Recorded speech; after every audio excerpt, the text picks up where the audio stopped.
Eu estarei entregando essa primeira hora de estudos. Vamos convidar então o nosso pastor Pereira para orar conosco.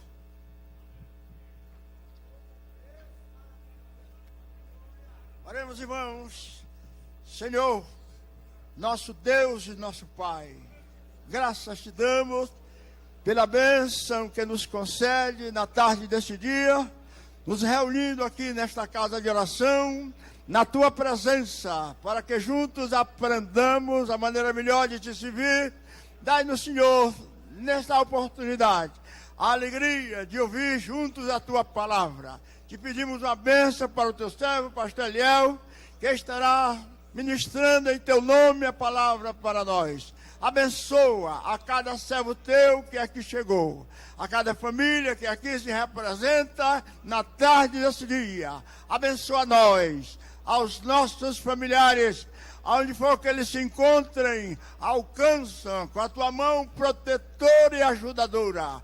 Ó Santo, se porventura houver entre nós alguém enfermo aqui, neste santuário sagrado, nós estamos te pedindo para que ministre a cura, para que nós todos nos alegremos. Neste rol em crua, minha filha Esther, tu pode me dar a alegria de levantá-la daquele leito de dor. Tu és poderoso para fazer todas as coisas. Nós te suplicamos, Senhor, que nesta tarde a tua bênção seja repartida para cada um de nós e que todos nós nos alegremos com a tua presença. Te pedimos por teu servo, pastor da igreja, nosso irmão José Wellington Bezerra da Costa. Abençoa o teu servo, assim como a todos os seus familiares, sua esposa, seus filhos, seus netos, bisnetos, suas noras, seus genros, a família do teu servo, as nossas famílias. Abençoa-nos, Senhor, de maneira tal que juntos, alegres, prossigamos a caminhada gloriosa da fé, olhando para Jesus, que é o autor e consumador da nossa fé. É a nossa súplica, em nome de Jesus. Amém.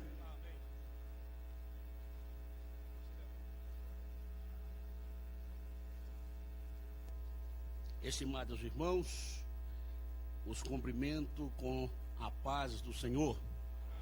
Podem tomar os seus assentos.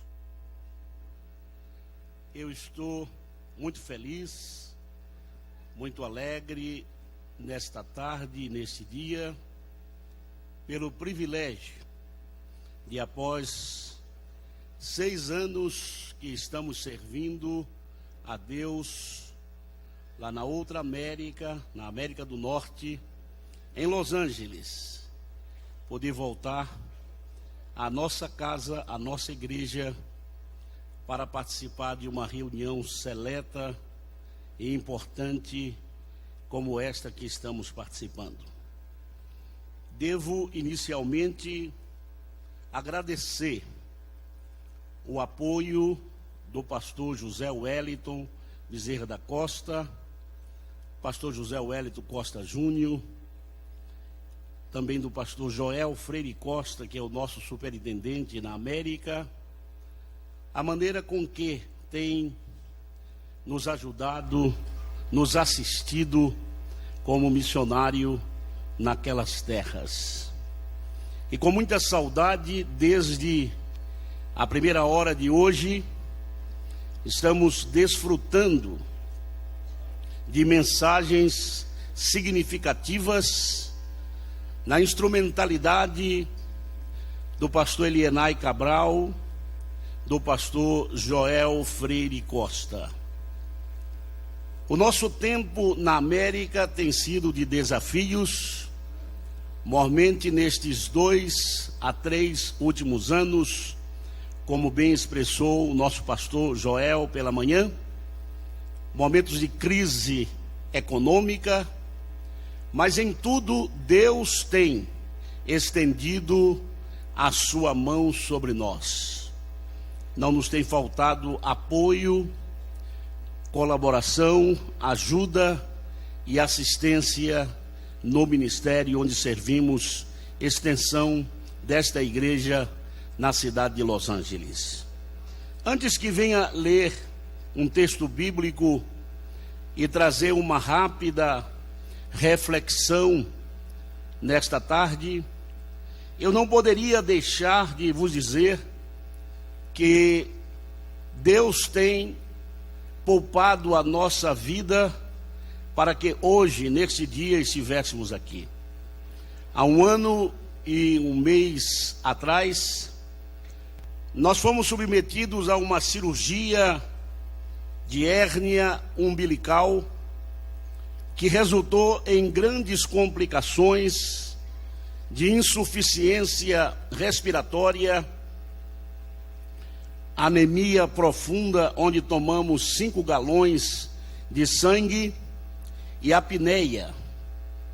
E por 7 dias nós ficamos na UTI de um hospital na Grande Los Angeles, na cidade de Pomona, 7 dias entubado, em estado grave, mas fomos informados de que o pastor José Wellington e esta igreja e este grupo de obreiros estiveram orando por nós. E graças a Deus, após 11 dias que ficamos hospitalizados, nós recebemos alta e continuamos a servir a Deus naquela região da Califórnia, oeste dos Estados Unidos da América. Mas, como se não bastasse o trauma da cirurgia e daqueles momentos impactantes no hospital, ao receber alta hospitalar, nós recebemos uma conta referente ao período em que ficamos internados. E a conta estava no valor de $228 mil. E eu comecei, pastor, a pensar como pagar tão alta importância.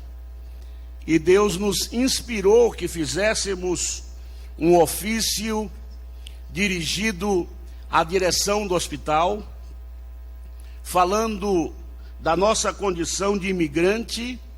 Naquela ocasião ainda não estávamos como residente permanente nos Estados Unidos, que foi uma bênção recente que recebi no próximo passado, dia 15 de março, quando recebi o meu green card, juntamente com a minha esposa, como residente permanente nos Estados Unidos.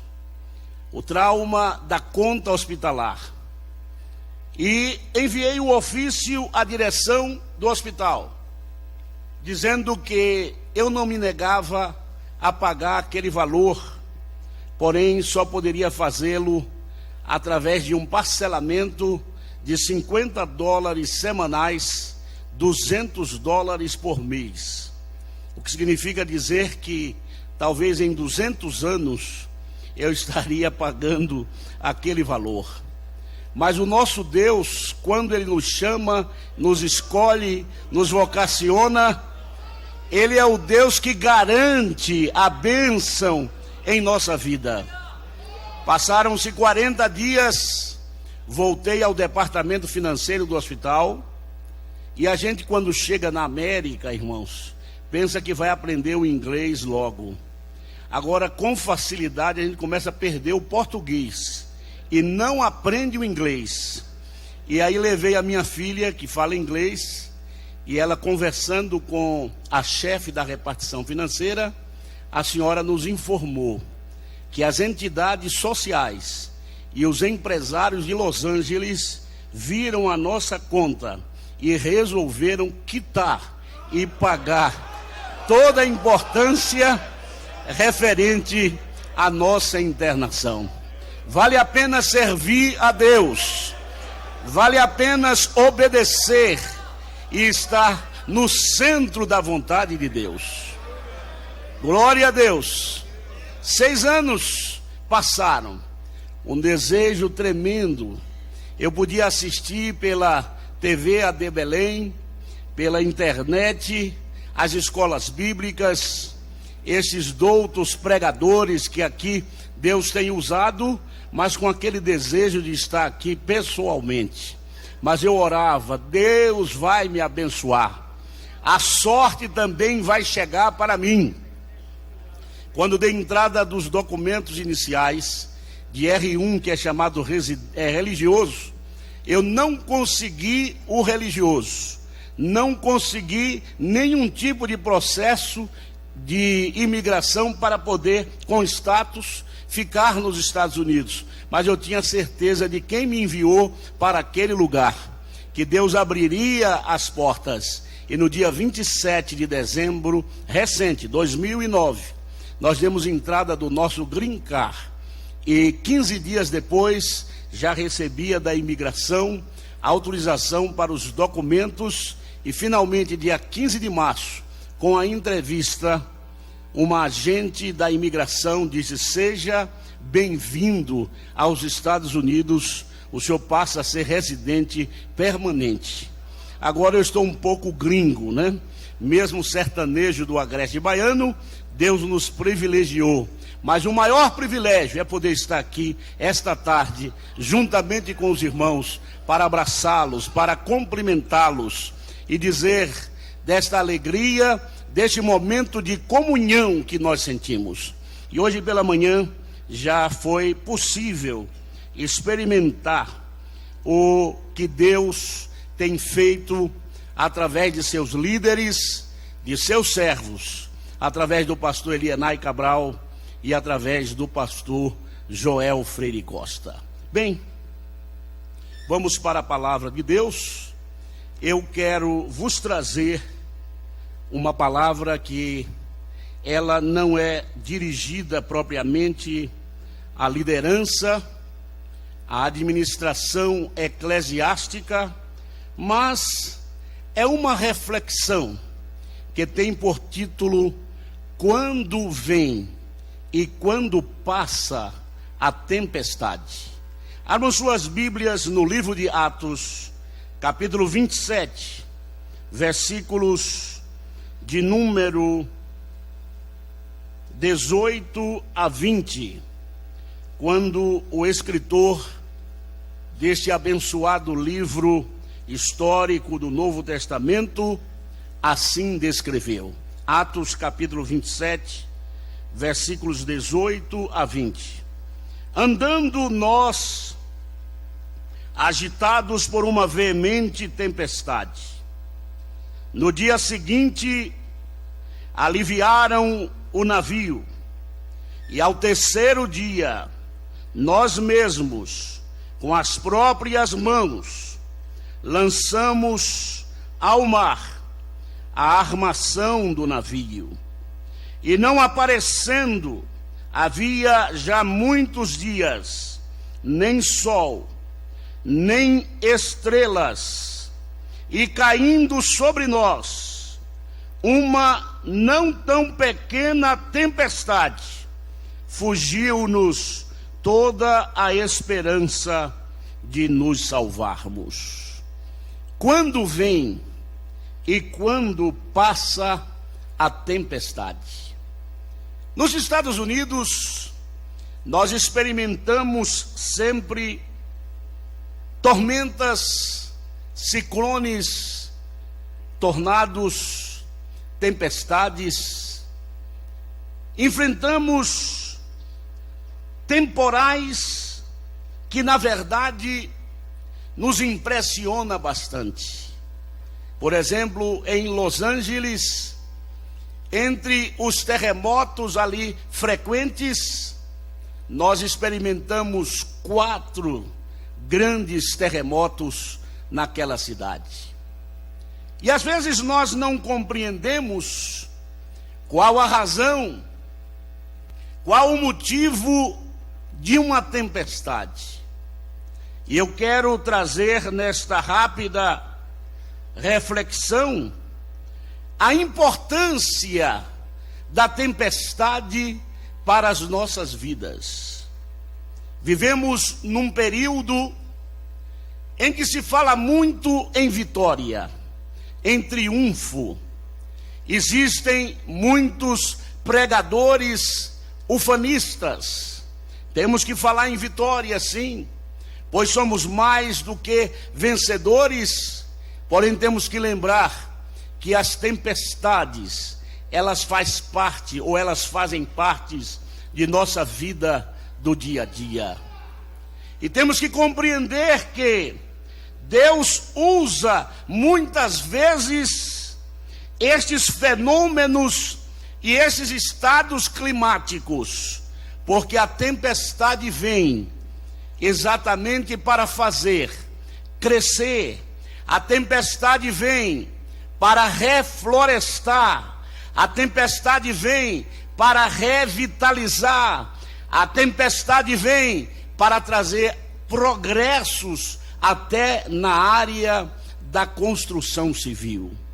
Mas quem somos nós que não entendemos o porquê da tempestade?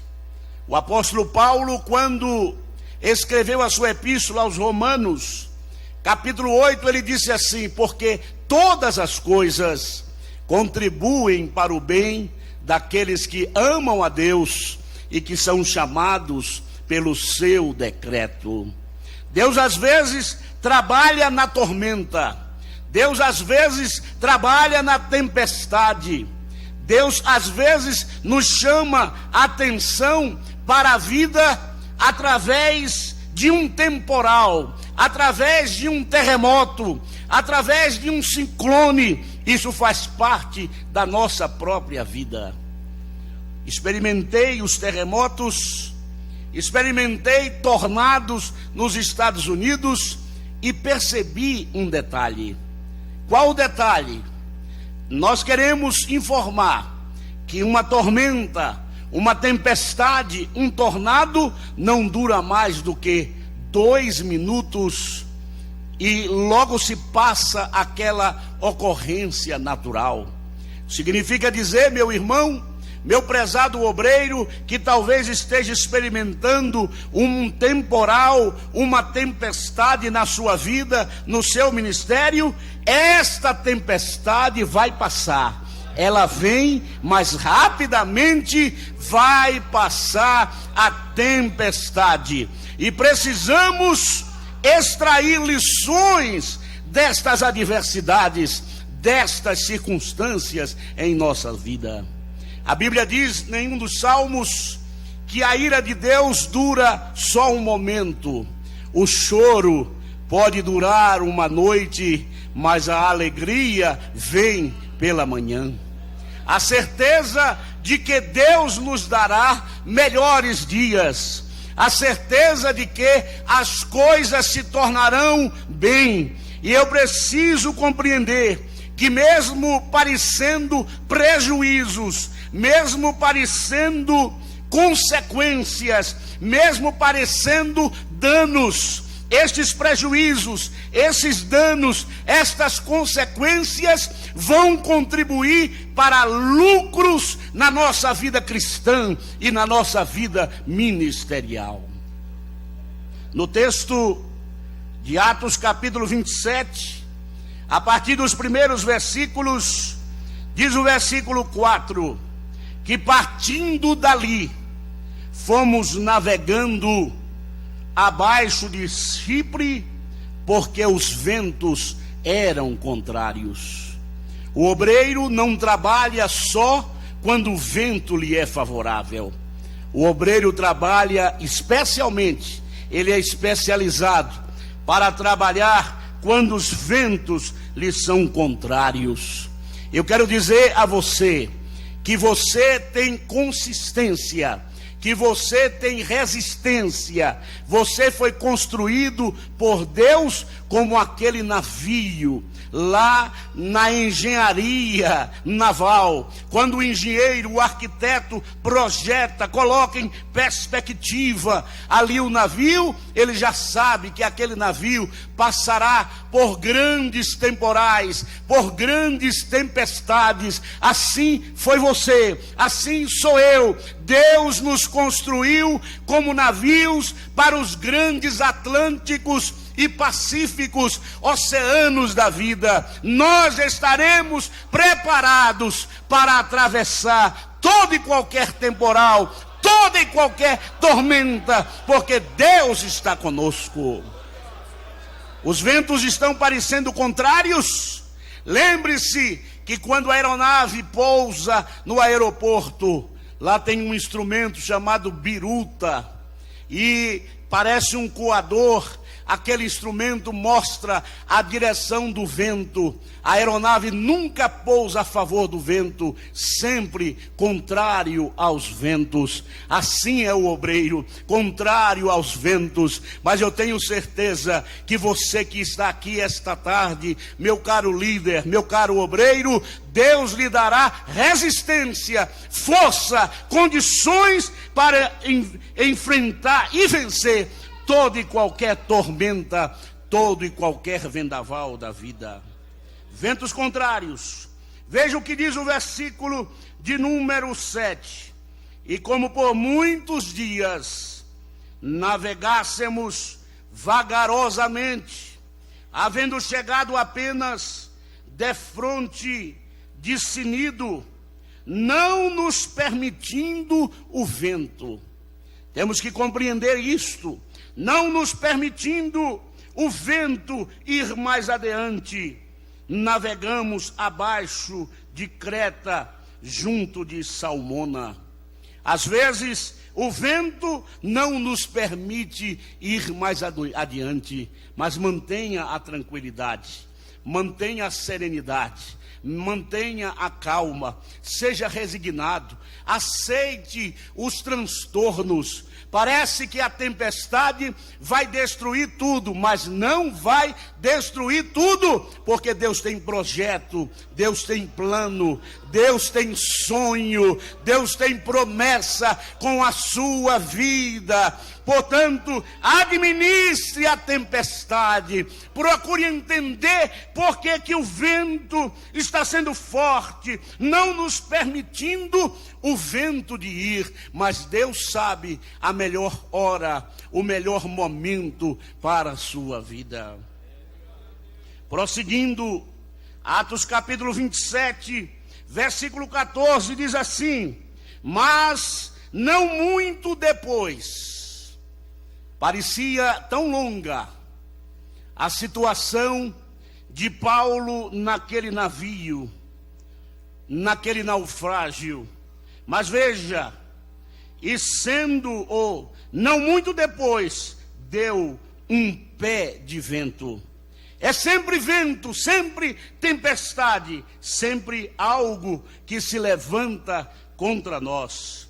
Versículo 15: e sendo o navio arrebatado, e não podendo navegar contra o vento, dando de mão a tudo, deixamos ir à toa.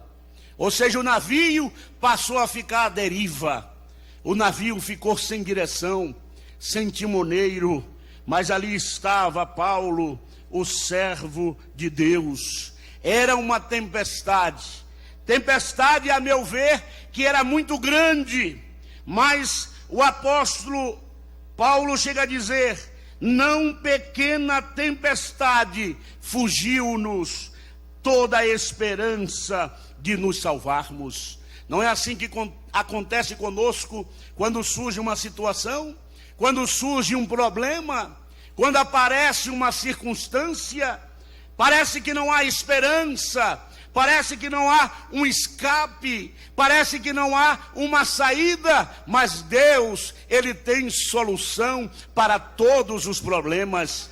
É preciso crer na capacidade ilimitada de Deus. E Paulo estava ali, firme na fé e na esperança de que Deus podia preservar a sua vida naquele navio. Mais adiante, nos versículos 22 e 23, veja o que diz Paulo diante daquela tempestade.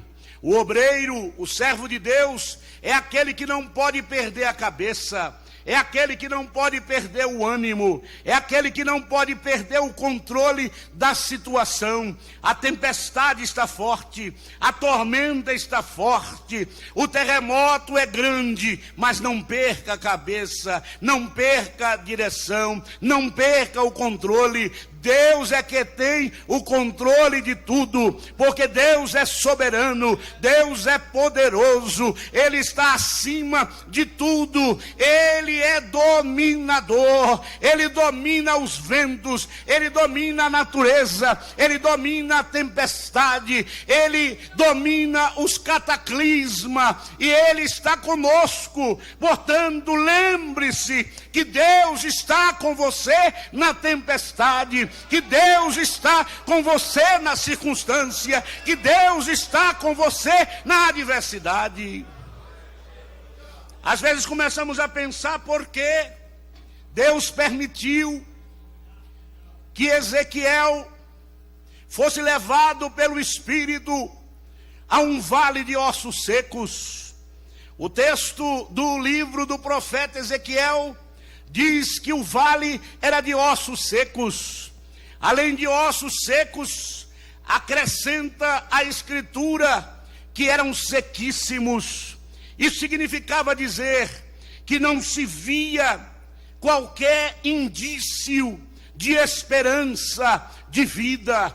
Mas esquecemos que o vale era tenebroso, o vale era feio, era um lugar escuro, era um lugar difícil, era um cemitério, só havia ossos. E como é que Deus permite que o seu servo, que o vidente, que o profeta vá para um vale? Mas o importante não é o profeta estar no vale, não é o profeta estar diante de situações que parecem que não há jeito. O mais importante é saber que Deus estava presente com Ezequiel naquele vale de ossos secos. Quando Daniel foi lançado na cova dos leões, parecia que Deus não estava vendo, parecia Deus indiferente, mas eu vos afirmo que Deus não está indiferente à sua dor, Deus não está indiferente à sua provação, Deus não está indiferente à sua adversidade, Deus não está indiferente à sua crise, Deus não está indiferente à situação que você está vivendo lá no campo, lá no ministério, lá na sua igreja, lá na sua congregação. Deus está com você nesta situação, Deus está com você neste vale de lágrimas, Deus está com você neste temporal. Portanto, anime-se esta tarde, porque Deus está contigo. Paulo se levanta, olha a expressão dele: mas agora, versículo de número 22, vos admoesto que tenhais bom ânimo. É esta a figura do líder, é esta a figura do obreiro. Todos podem estar desanimados, mas ele precisa estar encorajado, ele precisa estar forte, ele precisa estar com ânimo. Portanto, meu irmão, essa tempestade não vai abatê-lo, não vai destruí-lo, não vai desviá-lo do intento de servir a Deus no ministério. Tenhais bom ânimo, porque não se perderá. Aí está a palavra profética, aí está a palavra do homem de Deus. Paulo estava falando com a autoridade de Deus, porque não se perderá a vida de nenhum de vós, mas somente o navio. É como diz o provérbio: vão-se os anéis e ficam-se os dedos. O prejuízo é do navio, mas nenhum de vós se perderá. Será que você pode dizer glória a Deus? Lembre-se que na tempestade Deus vai levantá-lo forte. Mesmo quando você está com o coração ali dolorido, triste, sofrido, mas Deus vai levantá-lo para dizer: nada vai se perder. Não vamos ter percas de vidas, podemos ter prejuízos materiais. É assim que acontece com a tempestade. Quando vem a tempestade lá na Flórida, quando vem a tempestade de neve lá em Massachusetts, em Boston, naquela área, Nova York, Newark, se destroem casas, os prejuízos materiais são grandes, mas não se perderá nenhuma vida. Glória a Deus. Palavras do apóstolo Paulo. Porque esta mesma noite, olha a necessidade do devocional que aqui foi enfatizado hoje. Veja a intimidade do crente com Deus. Paulo, além de apóstolo, era crente. Ele tinha intimidade com Deus. Ele estava orando e disse: esta mesma noite, o anjo de Deus, de quem eu sou e a quem sirvo, esteve comigo dizendo: Paulo, não temas. Aleluia! Os prejuízos materiais podem ser grandes, mas eles poderão ser reconstruídos, eles poderão ser novamente refeitos. Porém, quando se dá o prejuízo de vidas e de almas, as coisas se tornam cada vez mais difíceis. A tempestade faz parte do nosso currículo. A tempestade faz parte da nossa vida como obreiro. O obreiro é sacudido por esse estado climático, por estes cataclismas, por estas intempéries no ministério, na vida cristã, às vezes na vida familiar. Porém, lembre-se que por maior que seja a tempestade, por maior que sejam os prejuízos, o nosso Deus, Ele preservará, Ele poupará a nossa vida. Quando eu estava no hospital, ali parecia tudo difícil. O médico só falava inglês, a maioria deles indianos, com o inglês inclusive mais difícil e mais complexo. As enfermeiras também estrangeiras, também indianas. Imagine a dificuldade, entubado, já não podia falar, tinha que só escrever e só escrevia português. Mas enquanto estava ali, entubado, 7 dias na UTI, eu estava cônscio de que Deus estava comigo naquela unidade de terapia intensiva. Meu irmão, quem sabe você ainda não passou pelo temporal, mas quando passares pelas águas da vida, lembre-se das palavras do profeta Isaías, no capítulo 43, Deus diz: estarei contigo. Quando passares pelos rios, eles não te submergirão. Quando passares pelo fogo, a chama não arderá em ti, ela não te queimarás, porque Deus estará contigo na provação, no desalento, na circunstância, na adversidade. A tempestade, ela traz também grandes influências para a nossa vida. Vamos extrair nesses próximos minutos, em nossa reflexão, a razão da tempestade, quando vem a tempestade e quando passa a tempestade. A primeira coisa que vemos e vamos enumerar, quando vem e quando passa a tempestade, é que é necessário a reconstrução, o recomeço. É preciso reconstruir, é preciso começar de novo. Deus está dizendo a você, meu obreiro, que talvez veio hoje dizendo: eu já estou cansado desta vida de obreiro, eu já estou cansado de sofrer, eu vou dar um basta para esta minha liderança, para este ministério. Não, meu irmão, mesmo que seja necessário começar de novo, comece. Você precisa reconstruir.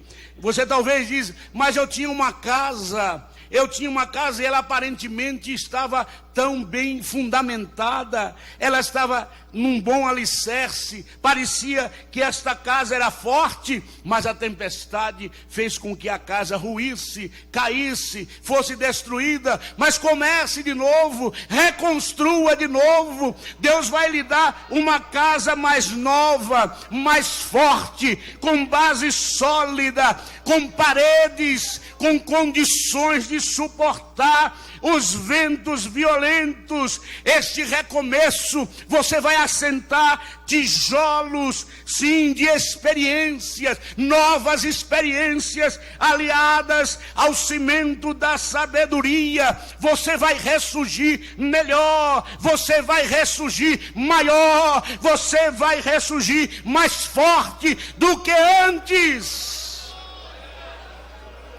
Aleluia!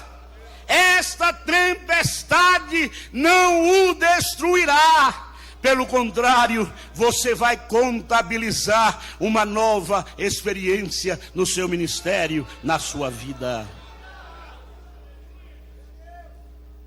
Pastor Manuel, de saudosa memória de nosso ministério, ele escreveu entre seus pensamentos, um deles que gosto sempre de citar. Ele diz que a vida é uma sucessão de sucessos que se sucedem sucessivamente sem cessar. Nós não temos só na vida momentos agradáveis, de êxitos, de vitórias, de triunfos.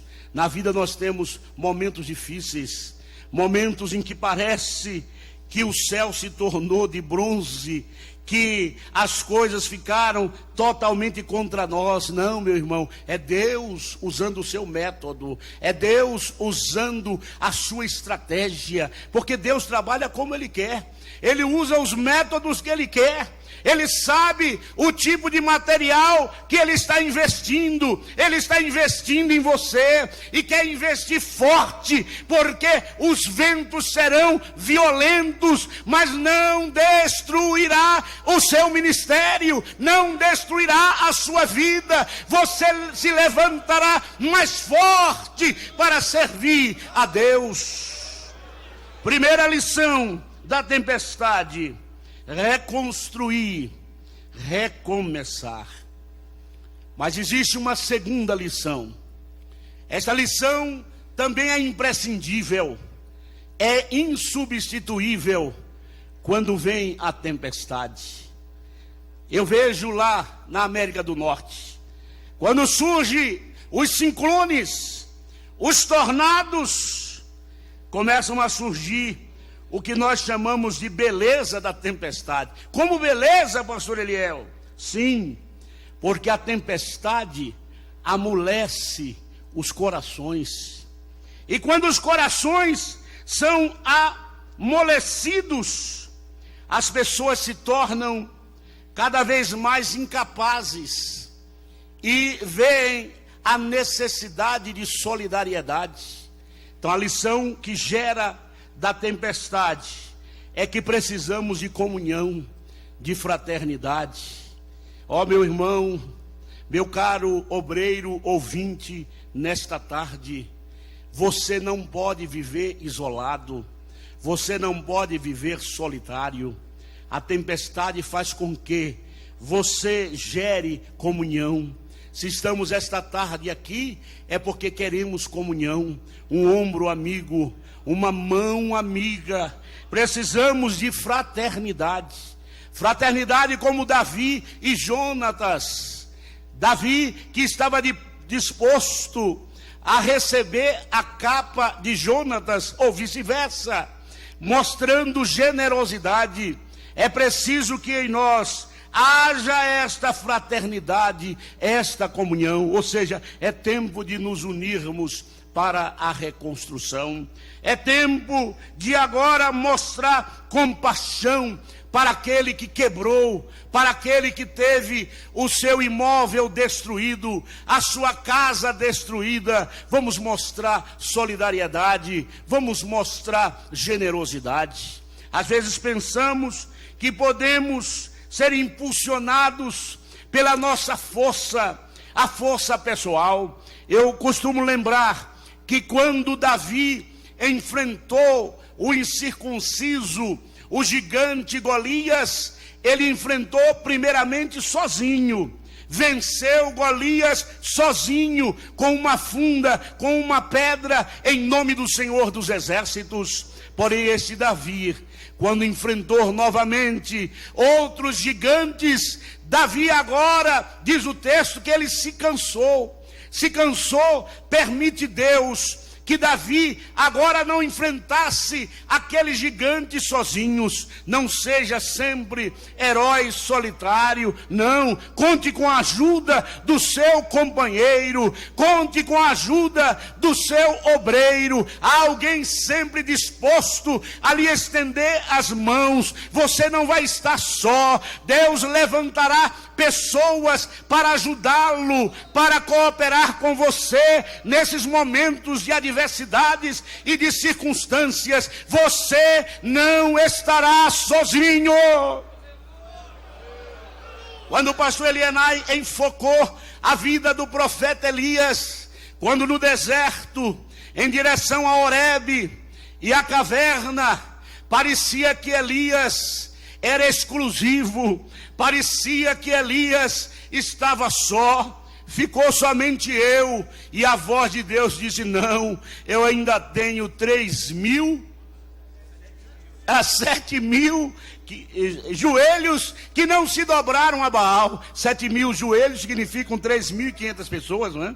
Porque joelhos são pares. Então, 7.000 joelhos que não se dobraram a Baal. Você não está só. Deus vai levantar alguém para gerar comunhão, para gerar solidariedade, para gerar fraternidade. Pare de viver isolado, pare de viver sozinho. Conte com a ajuda do seu amigo, do seu companheiro. Deus levantará sempre alguém para estender-lhe a mão, inclusive na tempestade. Aleluia! Se você está experimentando a tempestade, lembre-se que ela gera comunhão. Sabe o que isso significa? Que eu preciso de você e que você precisa de mim. Chama isto, olha, interdependência. Nem o próprio Deus é absolutamente claro. Eu estou usando a linguagem humana. Nem o próprio Deus é totalmente independente.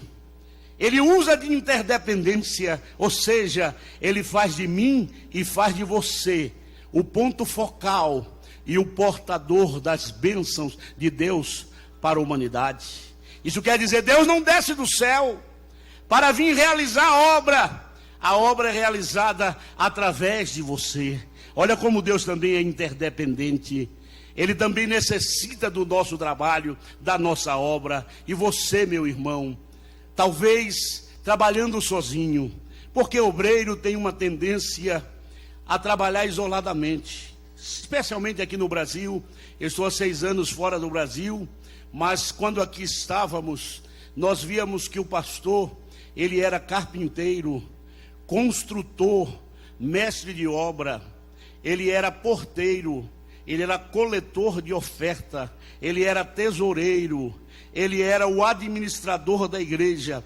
Aliás, ele fazia tudo e fazia tudo sozinho, como se na igreja, como se no seu ministério não houvesse alguém que pudesse exercer aquelas funções e aqueles trabalhos quando lhes fossem atribuídos e delegados.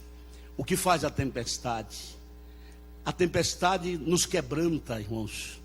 Às vezes a gente começa a ficar um pouco bem sucedido, para não dizer famoso.